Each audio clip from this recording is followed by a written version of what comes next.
E aí, pessoal, tudo bonzinho? Deixa eu ajeitar aqui a camisa para ficar mais bonito. Ó, vem, bem, a gente vai estudar hoje solução saturada, insaturada, supersaturada.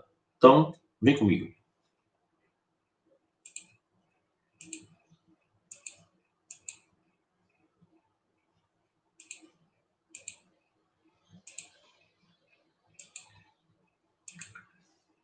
E aí, pessoal, vê bem. Quando a gente fala de solução, lembre-se, solução é uma mistura homogênea. Mistura homogênea é aquela que tem uma única fase. Você olha água e álcool. Você pensa que só tem uma substância ali, não é? Ela tem uma única fase. E ela tem, na verdade, pelo menos dois componentes: um soluto e um solvente. O dispersante é o nome que se dá também ao solvente. E o disperso é o nome que se dá ao soluto. Lembre-se que, de um modo geral, o solvente é o que tem maior quantidade e o soluto menor. Mas olha, de um modo geral, porque a gente tem algumas exceções, não é isso? Que exceções? A água. Sempre que tiver água, a água é um solvente. A água é o solvente universal. Então, pessoal, a gente também pode classificar as soluções, né? Quanto à fase de agregação, uma solução pode ser sólida, como a aliança de ouro 18 quilates, pode ser líquida, como o soro fisiológico, e pode ser gasosa, como, por exemplo, o ar.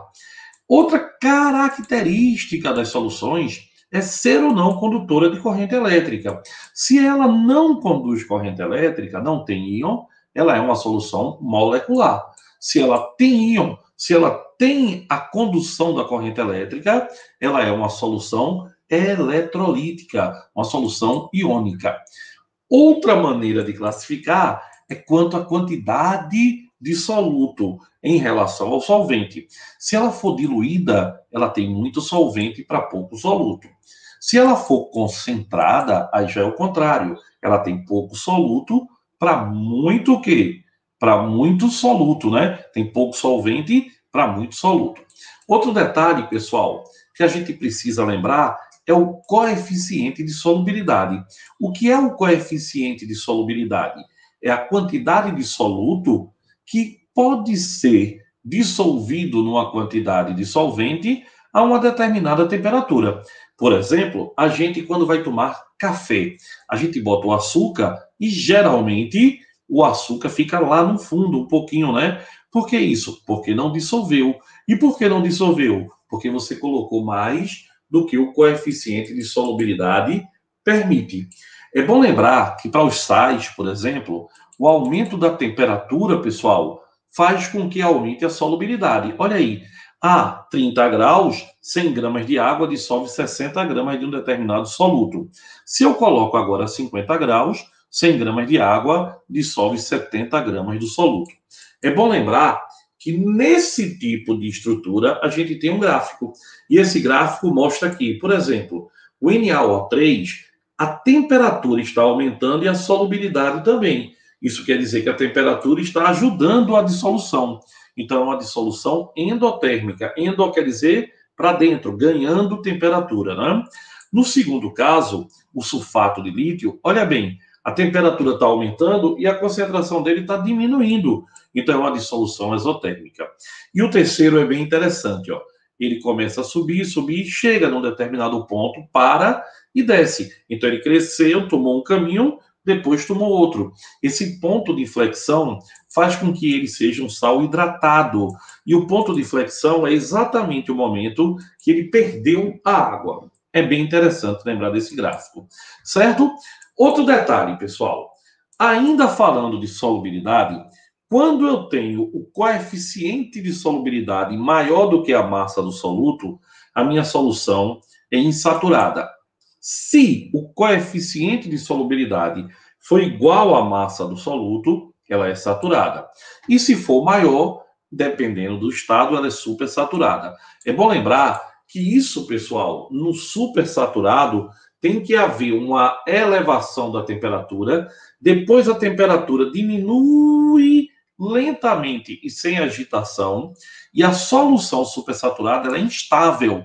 Qualquer colocaçãozinha que você bote lá do sal, chamada germe de cristalização, ou uma pancada mais forte, ele precipita na hora. Isso é bem importante, tá? Então, lembre-se, geralmente o aumento da temperatura provoca o aumento da solubilidade. Pessoal, vamos olhar o gráfico?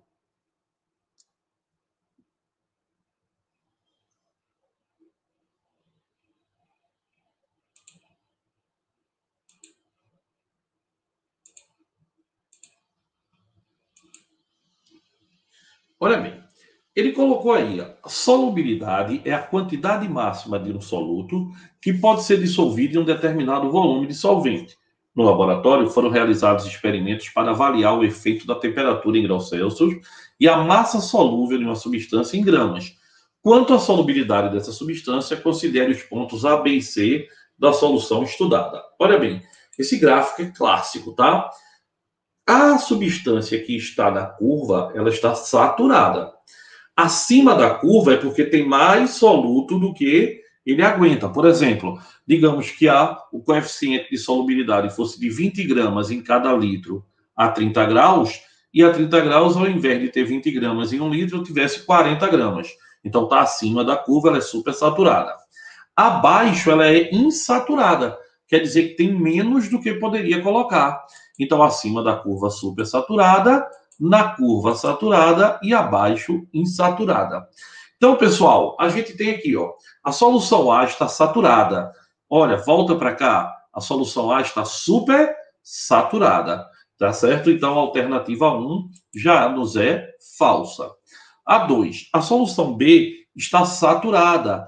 E ao passar de 80 graus, tem-se uma dissolução exotérmica. Pessoal, o gráfico cresce com a temperatura. A solubilidade cresce com a temperatura. Então, não é exotérmica, ela é endotérmica. Está falso.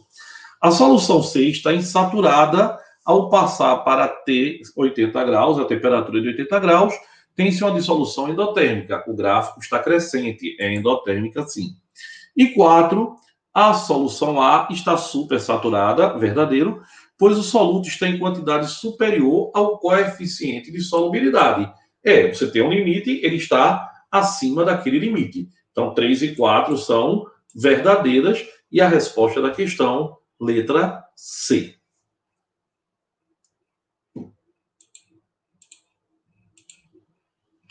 Então, pessoal, a gente pode chegar à conclusão que o coeficiente de solubilidade varia de substância para substância. Então, você tem sais que são mais solúveis, têm um maior coeficiente de solubilidade, e tem outros que são menos solúveis, têm um menor coeficiente de solubilidade.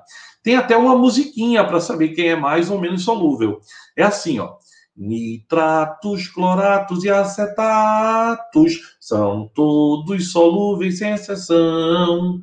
Cloretos, brometos e iodetos, exceto chumbo, prata e mercúrio.